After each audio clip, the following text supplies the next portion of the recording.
សូមចុចទៅលើពាក្យ Subscribe រួចចុចទៅលើសញ្ញាកណ្ដឹងដើម្បីទទួលបាននូវវីដេអូថ្មីៗសូមអរគុណនីតិរឿងខ្មែរសូមជូនរឿងខ្មោចនិស្សិត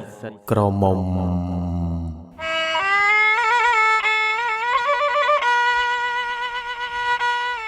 សំឡេងផ្សាយចេញពីវិទ្យុប្រាប់ជាដំណឹងថាវេលាម៉ោង 12 រំលងអាធ្រាត្របានឈានចូលមកដល់ហើយកម្មវិធីចម្រៀងកំដររាត្រីក៏ទើបតែបានបញ្ចប់វិទ្យុក៏បានបិទប៉ុស្តិ៍នៅសល់តែសំឡេងឆុលចេញពីបន្ទប់មួយមានជញ្ជាំងក្តារលាបពណ៌ឈាមជ្រូកដែលមានពន្លឺភ្លឺព្រឹមចេញតាមប្រឡោះទ្វារដែលបើកចំហ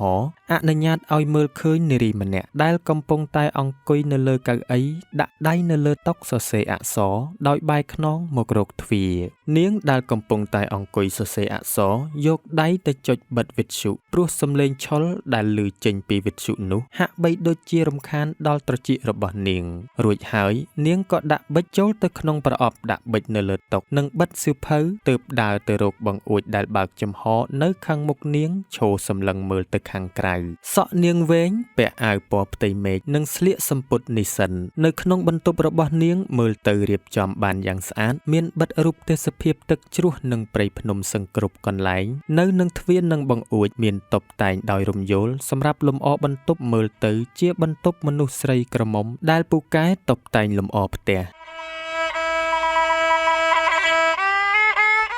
បើក្រឡេកទៅមើលក្រែគេងទៀតសោតមុងនឹងភួយត្រូវបានបត់ទុកដាក់នៅលើនោះបានយ៉ាងមានសណ្ដាប់ធ្នាប់នាងក្រឡេកទៅមើលក្រៅតាមប្រឡោះបង្អួចឃើញមេឃងងឹតឥតមានពន្លឺព្រះច័ន្ទបន្តិចសោះណាឡើយនាយប់នេះក៏ប៉ុន្តែខ្យល់ជំនោបក់មករំភើយយ៉ាងត្រជាក់នាងយកដៃទៅទាញបង្អួចបិទរួចក៏បែរមកក្រោយព្រះអើយមុខនាងមួយចំហៀងគ្មានសាច់នោះទេមានតែឆ្អឹងក្របភ្នែកនៅកណ្ដាលវាលចំណែកឯមួយចំហៀងទៀតមានដង្កូវចោះជាំពេញទាំងផ្ទៃមុងបំពង់ករបស់នាងមានប្រហោងដែលជាស្នាមដង្កូវចោះស្ទើរគ្រប់កន្លែងចំណែកឯអាវរបស់នាងជាំខ្មៅប្រឡាក់សុទ្ធតែក្អែលនឹងធូលីដីមើលទៅគួរឲ្យខ្ពើមរអើមជាក្រៃលែង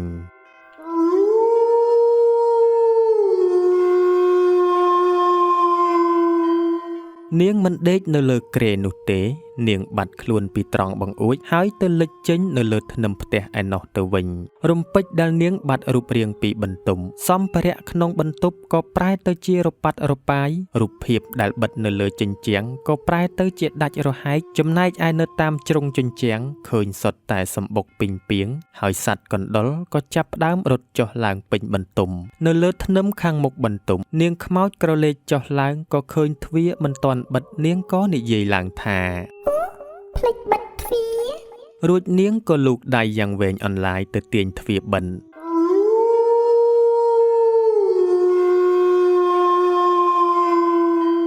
អស់រយៈពេល1ខែទៅហើយដែលនាងធីមបានស្លាប់ក្នុងផ្ទះជួលនេះសាកសពរបស់នាងត្រូវបានមិត្តភ័ក្តិរកឃើញដេកស្លាប់ដោយសារតែខ្យល់គោពេលដែលពួកគេនាំគ្នាមករកនាងព្រោះបាត់នាងមិនឃើញទៅរៀនពេលនេះវិញ្ញាណនាងចង់ត្រឡប់ទៅស្រុកកំណើតនៅឯខេត្តកំពង់ស្ពឺវិញក៏ប៉ុន្តែមិនដឹងថាត្រូវទៅយ៉ាងម៉េចនឹងកើតទើបនាងចេះតែស្ថិតនៅក្នុងផ្ទះនេះរងចាំមើលក្រែងលោមានអ្នកណាអាចជួយជូននាងទៅផ្ទះវិញបានវិញ្ញាណនាងនៅមិនសុខនោះឡើយចេះតែបាត់ពីលើធ្នឹមលិចចេញនៅមាត់ទ្វារហើយបាត់ពីមាត់ទ្វារទៅលិចចេញនៅលើដំបូលផ្ទះ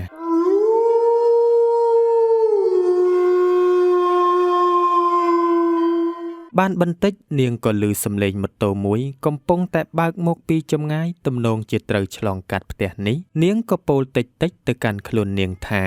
យីចុះយប់កណ្ដាលអាធ្រាត្រហើយអ្នកណាគេធ្វើដំណើរទៀតណោះអត់ខ្លាចខ្មោចលងទេអីនាងក្រឡេកទៅឃើញបរិសម្នាក់កំពុងតែអង្គុយលើម៉ូតូនាងក៏និយាយឡើងទៀតថាអូដូចជាធ្លាប់ស្គាល់គ្នាយីដូចជាលោកគ្រូសំណាងអូល្អហើយអញ្ចឹងបានសួររឿងអាសាញមិនល្មមលោកគ្រូសំណាងដែលកំពុងតែជិះម៉ូតូឯនេះដំបូងឡើយឃើញគាត់ជិះម៉ូតូបើកភ្នែកធម្មតាទេលុះដល់ពេលដែលគាត់ជិះជិតដល់មុខផ្ទះនេះគាត់ក៏ជិះបិទភ្នែកនាងធីមសម្លឹងចុះឡើងក៏និយាយបន្តទៀតថាអាយ៉ាចេះជិះម៉ូតូបិទភ្នែកទៀតលោកគ្រូចាំមើលចាប់ម៉ូតូទុកម្ដង ថាហើយនាងក៏បាត់ខ្លួនពីដំបូលផ្ទះហើយទៅលិចចេញនៅនឹងមាត់ទ្វារឆ្កែក៏ចាប់ផ្ដើមលូប្រងព្រានលោកគ្រូសំណាងជិះបិទភ្នែកមួយសន្ទុះក៏បើកភ្នែកមកវិញប្រហែលជាគាត់នឹកស្មានថាជិះផុតទៅហើយមានឯណាម៉ូតូគាត់នៅនឹងមួយកន្លែងមិនទៅមុខនោះទេខ្មោចនាងធីមក៏ស្រែកហៅពីមាត់ទ្វារផ្ទះមកថាលោកគ្រូអេឈប់សិនអាសាញមិនប្រមូលថ្ងៃណាលោកគ្រូខ្ញុំភ្លេចបាត់ទៅហើយរវល់តែវីវក់រឿងខ្លួនឯងស្លាប់លោកគ្រូជួយគិតលោមើលមួយក្រុមដល់ទៅ5នាក់ចំណែកឯអ្នកធ្វើតែ2នាក់អ្នកណាធ្វើតន់បើខ្ញុំមិនធ្វើគ្មានអ្នកណាគេធ្វើទេតើតែសល់មួយថ្ងៃគ្រូប្រមូលទើបពួកវានាំគ្នាធ្វើលោកគ្រូសំណាងដែលនៅលើម៉ូតូឯនេះភ័យញ័រដៃញ័រជើងមាត់ញ័រចំប្រប់រកពាក្យថ្លែងមិនចេញសោះឡើយដោយសារតែភ័យពេកគាត់ក៏ស្រែកតបវិញថាជប់ទទួលហើយអាសាញមិនផុតកំណត់ហើយខ្ញុំស្មានតែមិនទាន់ផុតកំណត់អញ្ចឹងក្រុមខ្ញុំប្រហែលជាឡើងប្រេសិនហើយលោកគ្រូចាំជួយឧទ្ទិសកុសលបន្ទុកឲ្យខ្ញុំផងណាអើយងាប់ហើយនៅឃ្លានបន្ទុកទៀតឲ្យគ្រូទៅចាំគ្រូឧទ្ទិសកុសលបន្ទុកឲ្យលោកគ្រូសំណាងស្រែកយំទាំងកណ្ដាលយប់ដូចកូនក្មេងហើយក៏ជិះម៉ូតូគាត់ចេញពីកន្លែងនេះទៅចាប់តាំងពីថ្ងៃនោះមកខ្មោចនាងធីមមិនដែលបានឃើញគាត់ជិះម៉ូតូកាត់ផ្ទះនេះទៀតទេជារៀងរាល់យប់វិញ្ញាណនាងធីមនៅមិនសុខនោះទេចិត្តនាងចេះតែនឹកស្រុកកំណើតមិនដឹងថាម្ដាយឪពុកដែលនៅស្រុកកំណើតនោះរស់នៅលំបាកយ៉ាងណាព្រោះពួកគាត់ជាអ្នកស្រែចម្ការខិតខំរកប្រាក់រំពឹងថានាងនឹងរៀនចប់តែបែរជាមិនទាន់បានរៀនចប់ចុងចប់ដើមផងនាងក៏បានស្លាប់ដោយសារតែខ្យល់គោនៅក្នុងផ្ទះជួលចំណែកឯប្អូនប្រុសរបស់នាងដែលពេញកម្លាំងធ្វើការរកស៊ីក៏ត្រូវបានសង្គមអូសទាញឲ្យធ្លាក់ចូលទៅក្នុងអន្ទាក់នៃគ្រឿងញៀនរហូតត្រូវគេចាប់ទៅដាក់ក្នុងមណ្ឌលកែប្រែមិនបាននៅមើលថែឪពុកម្ដាយជំនួសនាងឡើយអ្វីត្បិតតែសាកសពរបស់នាងត្រូវបានឪពុកម្ដាយយកទៅធ្វើបុណ្យនៅឯស្រុកកំណើតក៏ពិតមែនតែវិញ្ញាណរបស់នាងហាក់វិលវល់មិនអាចចេញពីផ្ទះនេះរួចទាល់តែសោះព្រឹកមួយនាងកំពុងតែអង្គុយយល់ជើងនៅលើធ្នឹមផ្ទះក៏ស្រាប់តែបានឮសម្រាប់ជើងមនុស្សដើរឡើងតាមជណ្ដើរមកនាងចេះតែចាំមើលថាជាអ្នកណានាងសម្លឹងមើលទៅមាត់ទ្វារផ្ទះពីធ្នឹមទៅឃើញបុរសម្នាក់ពាក់អាវសខោខ្មៅក្បាលទំពេកនិងមានបុរសវ័យក្មេងម្នាក់ទៀតដើរតាមក្រោយស្ពាយថង់យាមចូលមកដល់ក្នុងផ្ទះបុរសក្បាលទំពេកក៏បាននិយាយទៅកាន់បុរសវ័យក្មេងថាមើលចៅប្រុញរៀបចំពាត់សីមាទៅបាទលោកគ្រូនាយប្រុញរៀបចំទាញសម្ភារៈចេញពីថង់យាមចំណែកឯលោកគ្រូកំពុងតែក្រឡេកទៅមើលគ្រប់ជ្រុងនៃបន្ទំរំពេចនោះខ្យល់មិនដឹងជាធ្លាក់មកពីណាឮសូរវូវូកន្ត្រាក់ទ្វារនិងបង្អួចបិទអ្នកទាំងពីរនៅក្នុងផ្ទះក៏ងងឹតឈឹងលោកគ្រូក៏បានប្រាប់នាយប្រុញថាមើលប្រុញទៅបើកទ្វារវិញទៅមើលបាទលោកគ្រូនាយប្រុញដើរទៅបើកទ្វាររួចបែរមុខវិញឃើញខ្មោចឈរនៅពីក្រោយលោកគ្រូនាងខ្មោចបែរក្បាលមកក្រោយសម្លឹងមើលទៅមុខនាយប្រុញដោយក្តីខឹងសម្បានាយប្រុញឃើញហើយក៏បោះជំហានថយក្រោយម្ដងមួយជំហានចុះតាមកម្មចិនដើរផ្ទះចោលលោកគ្រូបាត់ទៅចំណែកឯលោកគ្រូស្មានតែនាយប្រុញនៅឈរពីក្រោយគាត់ក៏ហុចដៃម្ខាងមកក្រោយរួចនិយាយថាហុចទៀនឲ្យគ្រូបន្តិចមកនាងធីមក៏យកម្រាមដៃចង្អុលរបស់នាងទៅឲ្យលោកគ្រូយកមកមើលឃើញថាជាម្រាមដៃគាត់ក៏ក្រឡេកមកមើលក្រោយមិនឃើញនាយប្រុញឃើញតែខ្មោចគាត់ក៏និយាយដោយភ្ញាក់ផ្អើលថាខ្មោចថាមិនខ្មោចចុះឯណាសិស្សខ្ញុំចុះទៅក្រោមផ្ទះហើយលោកគ្រូអត់សំភារៈអញ្ចឹងចាប់ខ្មោចយ៉ាងម៉េចបានជិះផ្លូវបន្តិចទៅមើលមកឈរពាំងផ្លូវអញ្ចឹងចុះទៅក្រោមវិញយ៉ាងម៉េចនឹងកើតនាងធីមងាកចេញពីផ្លូវលោកគ្រូបន្តិចហើយក៏ជ្រុះក្បាលមកលើរនាបក្តាររួចនិយាយថាថ្ងៃក្រោយឈប់មកទៀតណាលោកគ្រូបើខ្ញុំមិនលងលោកគ្រូក៏មិនត្រូវមកលងខ្ញុំដែរណា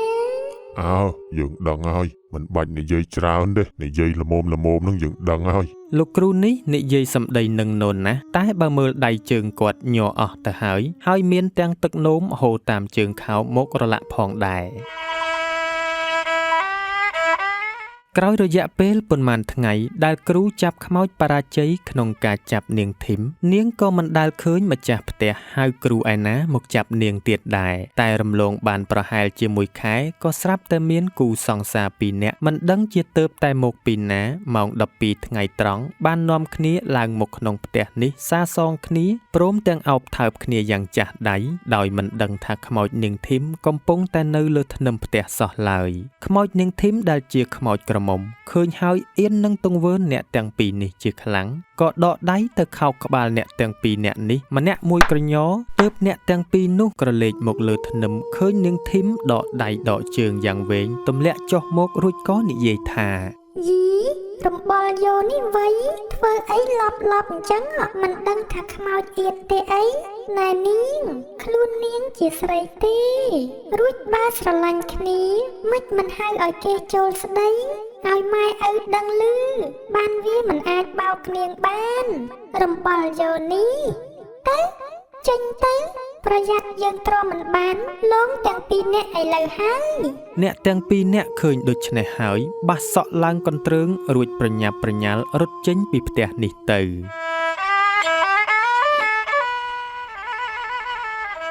ក្រោយអ្នកទាំងពីរនោះរត់ចេញពីផ្ទះទាំងសក់កន្ទ្រើងមកអ្នកស្រុកអ្នកភូមិហាក់ដឹងថាខ្មោចនាងធីមលងកាន់តែសាហាវទៅទើបប្រាប់ម្ចាស់ផ្ទះឲ្យនិមន្តព្រះសង្ឃមកសូត្រមន្តបណ្ដេញខ្មោចនេះចេញពីផ្ទះពេលដែលត្រូវទឹកមុននាងធីមក៏រត់ចេញពីផ្ទះនេះម្ដងតែដោយសារតែក្រោយសូត្រមន្តហើយផ្ទះនេះទុកចោលនាងក៏ត្រឡប់មកស្ថិតនៅម្ដងទៀតតែនាងមិនដែលចេញឲ្យអ្នកណាម្នាក់ឃើញទៀតនោះទេព្រោះខ្លាចគេនិមន្តព្រះសង្ឃមកសូត្រមន្តបណ្ដេញចេញម្ដងទៀតរំលងបានប្រហែលជា6ខែក៏មានបរិសុទ្ធ2នាក់បើកឡានមកឈប់នៅនឹងមុខផ្ទះរួចលីអីវ៉ាន់មួយចំនួនឡើងទៅទុកនៅលើផ្ទះនាងធីមតាមសម្លឹងមើលអ្នកទាំងពីរនេះពីលើធ្នឹមផ្ទះរហូតដោយអ្នកទាំងពីរនេះមិនចាប់អារម្មណ៍ឡើយអ្នកទាំងពីររៀបចំអីវ៉ាន់របស់ខ្លួនបណ្ដើនិយាយគ្នាបណ្ដើទើបនាងបានដឹងថាអ្នកទាំងពីរនេះគឺជាគ្រូពេទ្យមកពីខេត្តជាមួយនាងហើយបានជួលផ្ទះនេះស្នាក់នៅចំនួន1ខែដើម្បីចូលរួមសិក្ខាសាលានៅទីក្រុងភ្នំពេញនេះនៅយប់ដំបូងនាងអង្គុយនៅលើធ្នឹមផ្ទះក៏បានឮសំឡេងអ្នកទាំងពីរជជែកគ្នាក្នុងបន្ទប់ដោយសារតែចង់ដឹងថាអ្នកទាំងពីរនេះនិយាយគ្នាអំពីរឿងអ្វីនាងក៏ចូលទៅពួននៅក្រោមគ្រែដើម្បីលបស្ដាប់លោកគ្រូពេទ្យចំណាប់បានសួរទៅកាន់លោកគ្រូពេទ្យឈួនពេងថានិយាយអញ្ចឹងខាងមន្ទីរពេទ្យប្អូនឮថាមានបញ្ហាជាមួយនឹងអ្នកជំងឺនោះយ៉ាងម៉េចហើយអូដោះស្រាយហើយបងហើយខាងជំនួយការពេទ្យនោះខ្ញុំបានបញ្ឈប់ការងាររបស់គាត់ហើយព្រោះអីគាត់និយាយសម្ដីជាមួយអ្នកជំងឺគំរោះគំរើយពេកក្រែងតែគ្នាហត់ទេដឹងប្អូនទេពេទ្យណាមិនហត់បងនោះហើយជាវិជ្ជាជីវៈពេទ្យយើងធ្វើពេទ្យមើលថែអ្នកជំងឺហើយបើយើងគំរោះគំរើយសម្ដីដូចចេះលាមកទាំងកន្ធោអញ្ចឹងអ្នកជំងឺណាគេទទួលបានអារម្មណ៍មើលថែនោះបើធ្វើដូចតែគាត់អញ្ចឹងថ្ងៃក្រោយទៅនាំឲ្យខូចពេទ្យគេដទៃដែលគ្នាខំធ្វើល្អប្រកបដោយវិជ្ជាជីវៈរបស់គ្នាណាបងខ្ញុំចំណាំមើលច្រើនដងដែរហើយណែនាំគាត់ក៏ច្រើនដងដែរពេលខ្លះខ្ញុំអាណិតអ្នកជំងឺខ្ញុំណាខ្ញុំចេញមកមិនទាន់គាត់ស្ដីឲ្យគេហើយគ្នាជាអ្នកជំងឺមានទៅហ៊ានមាត់អីបងបំណាច់ថាគ្នាមកពឹងពាក់យើងទៅហើយខ្ញុំចង់បំពេញកាតព្វកិច្ចរបស់ខ្ញុំប្រកបដោយក្រមសីលធម៌វិជ្ជាជីវៈនិងការទទួលខុសត្រូវខ្ពស់របស់ខ្ញុំកុំឲ្យគេនឹកឃើញដល់ឈ្មោះពេទ្យគេនឹកឃើញដល់សម្ដីដែលយើងនិយាយមិនល្អជាមួយគេឬនឹកឃើញពេទ្យនឹកឃើញដល់រឿងលុយណាបងឲ្យគេរលឹកនឹកឃើញពេទ្យកាលណាគេនឹកឃើញដល់សម្ដីល្អដែលយើងលើកទឹកចិត្តគេនិងការយោគយល់អធ្យាស្រ័យព្រោះយើងជាមនុស្សដែលគេមកពឹងពំនាក់ដោយជំនាញរបស់យើងហើយការងារពេទ្យនេះទៀតសោតមិនមែនធ្វើការជាមួយមនុស្សធម្មតាឯណាបងគិតមើលទៅមើលអ្នកមករោគសុទ្ធតែអ្នកជំងឺហើយអ្នកជំងឺនេះហើយដែលត្រូវការមើលថែ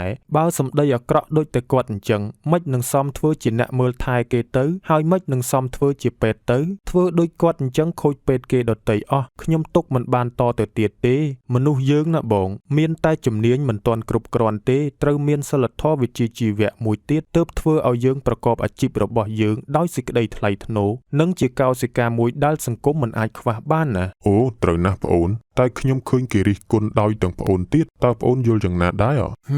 មិនដឹងធ្វើម៉េចទេបងតែខ្ញុំមិនតូចចិត្តទេព្រោះសូម្បីតែខ្លួនខ្ញុំក៏មិនចូលចិត្តសម្ដីគាត់ដែរអញ្ចឹងហើយបានជាខ្ញុំបញ្ឈប់ការងារគាត់ ពិបាកដែរតាមពិតទៅប្អូនជួយគេច្រើនលើកច្រើនសារគេមិនដែលលើកសរសើរទេតែបែរជាពេលធ្វើខុសគេមើលឃើញលឿនណាស់ណោះបងនិយាយយ៉ាងនេះក៏មិនទាន់ត្រឹមត្រូវដែរយើងដែលជាអ្នកធ្វើកិច្ចការតាមវិជ្ជាជីវៈរៀងៗខ្លួនចាំបាច់អីតតែគេសរសើរនោះព្រោះវិជ្ជាជីវៈនីមួយៗវាមានតម្លៃរបស់វានៅក្នុងនោះស្រាប់ទៅហើយនៅពេលដែលយើងធ្វើខុសតម្លៃវាមហាជនគេនឹងចាប់អារម្មណ៍លឿនជាងកាលដែលយើងធ្វើត្រូវគុណតម្លៃនៃវិជ្ជាជីវៈរបស់យើងវាជារឿងធម្មតាទេតើណែដូចជាការងារគ្រូអញ្ចឹងចាំបាច់គេនិយាយរាល់ថ្ងៃថាគ្រូល្អយ៉ាងនេះគ្រូគួរឲ្យសរសើរយ៉ាងនោះធ្វើអីបើគេនឹកឃើញដល់គ្រូគេនឹកឃើញដល់តម្លៃទាំងនោះស្រាប់ទៅហើយតើខ្ញុំនិយាយត្រូវទេចំណែកឯខ្ញុំធ្វើការងាររបស់ខ្ញុំមិនតូចចិត្តទេដែលគេមិនសរសើរអំពីអ្វីដែលខ្ញុំបានធ្វើក៏មិនតូចចិត្តពេលដែលខ្ញុំធ្វើខុសហើយគេរិះគន់ដែរសូមឲ្យតែការរិះគន់នោះធ្វើពេលដែលខ្ញុំធ្វើខុសទៅបានហើយកុំឲ្យតែរិះគន់ជន់ពន្លិចព្រោះតម្លៃរបស់ខ្ញុំវាមាននៅក្នុងវិជ្ជាជីវៈរបស់ខ្ញុំស្រាប់ទៅហើយគ្រាន់តែគេគ្រប់គ្នាឯណាមានពេលទៅចាប់អារម្មណ៍សរសើររាល់ថ្ងៃដូចពេលដែលយើងយូរធ្វើខុសគុណតម្លៃរបស់វាម្ដងទៅបើខ្ញុំធ្វើល្អរំពឹងថាគេនឹងសរសើរខ្ញុំដើរទៅធ្វើល្អคล้ายយកការសរសើរវាមិនលឿនជាងនឹងទេហើយមានរឿងអីដែលខ្ញុំត្រូវអន់ចិត្តនៅពេលដែលគេមិនសរសើរបើខ្ញុំធ្វើការតាមវិជ្ជាជីវៈខ្ញុំនឹងតែតាមការពិតការលើកសរសើរនេះវាកើតឡើងគ្រប់ពេលដែលយើងដើរស្របតាមក្រមសីលធម៌វិជ្ជាជីវៈរបស់យើងស្រាប់ទៅហើយតើមែនទេណែរឿងមួយទៀតគឺថាបើយើងបាត់ក្រមសីលធម៌វិជ្ជាជីវៈនោះតួនាទីដែលយើងធ្វើនៅសល់តែឯកសន្តាននឹងឈ្មោះទេចំណែកឯតម្លៃរបស់វារត់ទៅតាមទង្វើរបស់យើងបាត់ទៅហើយមិនខុសអីពីរបស់คล้ายដែលមានរូបរាងនិងឈ្មោះដូចរបស់ពិតតែយកទៅប្រើការអីក៏មិនកើតដូចរបស់ពិតនោះទេប្រៀបដូចជាមនុស្សដែលធ្វើការក្នុងស្ថាប័នក្នុងក្រុមហ៊ុននិងកន្លែងការងារគ្រប់កន្លែងទាំងអស់កាលណាដែលធ្វើខុសក្រមសីលធម៌វិជ្ជាជីវៈរបស់ខ្លួនខុសតួនាទីរបស់ខ្លួនហើយគឺនៅសល់តែនាមនិងឯកសន្តានជាអ្នកធ្វើការងារនោះតែប៉ុណ្ណោះក៏ប៉ុន្តែតម្លៃពិតរបស់វាគឺជាទង្វើរបស់អ្នកអនុវត្តតួនាទីនោះឯងបើយើងជ្រើសរើសថាមិនចង់បានតម្លៃនៃការងាររបស់យើងអាចធ្វើអីតាមតែចិត្តយើងចុះតែបើយើងចង់បានតម្លៃពិតមិនអាចជៀសផុតពីការដែលត្រូវដើរតាមក្រមសីលធម៌វិជ្ជាជីវៈនៃការងាររបស់យើងបានឡើយណានាងធីមស្ដាប់ហើយក៏យល់បានច្រើនដែរទើបនាងគិតក្នុងចិត្តថារៀនតាំងពីនៅរស់រហូតដល់ស្លាប់ទៅវិញហើយមិនដែលដឹងថាក្រមសីលធម៌វិជ្ជាជីវៈសំខាន់យ៉ាងនេះសោះឥឡូវនេះស្លាប់ទៅជាខ្មោចអាជីពទៅហើយទោះខ្ញុំលងគេក៏ប្រហែលជាត្រូវលងតាមក្រមសីលធម៌វិជ្ជាជីវៈខ្ញុំជាខ្មោចដែរមិនអាចចេះតែចេញលងគេខុសពេលខុសវេលានោះទេណាហើយមនុស្សលោកទាំងពីរអ្នកនេះហត់ហើយបើលងឥឡូវក្រែងតែខុសក្រមសីលធម៌ខ្ញុំជាខ្មោចនាំឲ្យមានបាបម៉ោងគិតតែ7ចាំម៉ោង12រំលងអាត្រាតចុះចាំលងគិតហើយនាងក៏បាត់ខ្លួនពីក្រោមគ្រែទៅ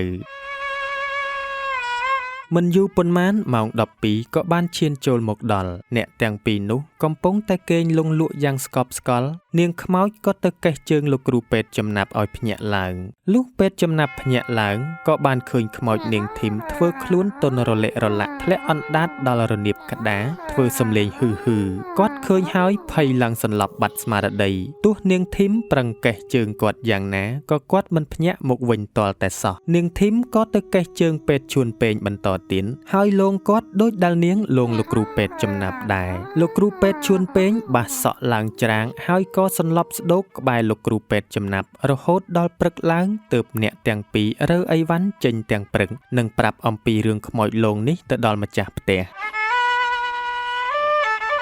ប៉ុន្មានថ្ងៃក្រោយមកពេលដែលខ្មោចនាងធីមកំពុងតែអង្គុយផ្អែកសសរនៅក្នុងផ្ទះនឹកអាល័យស្រុកកំណើតផ្ទះក៏ស្រាប់តែរង្គើឡើងរកលចង់តែរលំនាងងើបឡើងរៀបនឹងអើតចេញទៅមើលខាងក្រៅទៅហើយក៏ស្រាប់តែមានបុរសម្នាក់ចងក្បិនក្រហមលេចចេញមកហើយនិយាយថាណែនាងធីមឈប់នៅផ្ទះគេបន្តទៀតទៅគេរើផ្ទះនេះហើយយើងមកនេះដើម្បីប្រាប់នាងថានាងដល់ពេលទៅចាប់កំណើតហើយចុះទៅក្រោមជាមួយយើងដើម្បី ដើម្បីឲ្យយមរាជកាត់ក្តីថាត្រូវទៅកើតនៅឋានកណ្ដាលឬឋាននរកក្រោយពីយមបាលនិយាយចប់អ្នកទាំងពីរក៏រលាយបាត់ពីក្នុងផ្ទះនេះចំណែកឯផ្ទះក៏ត្រូវបានគេរុះរើនិងសាងសង់ធ្វើជាបន្ទប់ជួលនៅលើដីនេះវិញដោយសារតែកាលដែលនៅរស់នាងធីមជាសិស្សដែលខិតខំរៀនសូត្រហើយគោរពតាមសិល5បានយ៉ាងល្អទើបនាងបានទៅចាប់កំណើតជាមនុស្សនៅក្នុងគ្រួសារធូធាមួយហើយរឿងនិទាននេះក៏សូមបញ្ចប់ដោយបរិបូរណ៍ត្រឹមតែប៉ុណ្ណេះឯងហោងលោកអ្នកទស្សនាជាទីរាប់អានរឿងខ្មោចនិស្សិតក្រមុំសូមបញ្ចប់ដោយបរិបូរណ៍ត្រឹមតែប៉ុណ្ណេះរឿងនិទានបែបជំនឿគឺសរសេរឡើងតាមផ្នត់គំនិតនិងការជឿរបស់មនុស្សដែលមានជំនឿមិនកំណត់ថាពិតឬមិនពិតនោះទេនិទានរឿងខ្មែរជា Channel ដែលផលិតរឿងនិទានជាភាសាខ្មែរជាពិសេសគឺរឿងខ្មោចនិងរឿងអប់រំផ្សេងៗបើលោកអ្នកចង់តាមដាននៅរឿងទាំងនោះសូមកុំភ្លេចចុច Subscribe ហើយដើម្បីកុំឲ្យខកខាននៅរឿងនិទានថ្មីៗសូមកុំភ្លេចចុចទៅលើសញ្ញាកណ្ដឹងដើម្បីទស្សនារឿងនិទានជាច្រើនទៀតសូមចូលទៅកាន់ Channel និទានរឿងខ្មែរឬចុចនៅ link ខាងក្រោមវីដេអូបើលោកអ្នកពេញចិត្តនៅរឿងនិទានរបស់ Channel និទានរឿងខ្មែរសូមចុច Like និង Share ដើម្បីចែករំលែកនៅរឿងទាំងនោះទៅដល់មិត្តភ័ក្តិនិងក្រុមគ្រួសារសូមជូនពរលោកអ្នកឲ្យជួបប្រទះតែនឹងសេចក្តីសុខសេចក្តីចម្រើនរកទទួលទានមានបានគ្រប់ក្រុមគ្រួសារមានដំណើរកម្សាន្តទៅទីជិតទីឆ្ងាយសូមឲ្យជួបតែសុខនិងសុវត្ថិភាពខ្ញុំបាទសូមអរគុណនិងសូមគោរពលា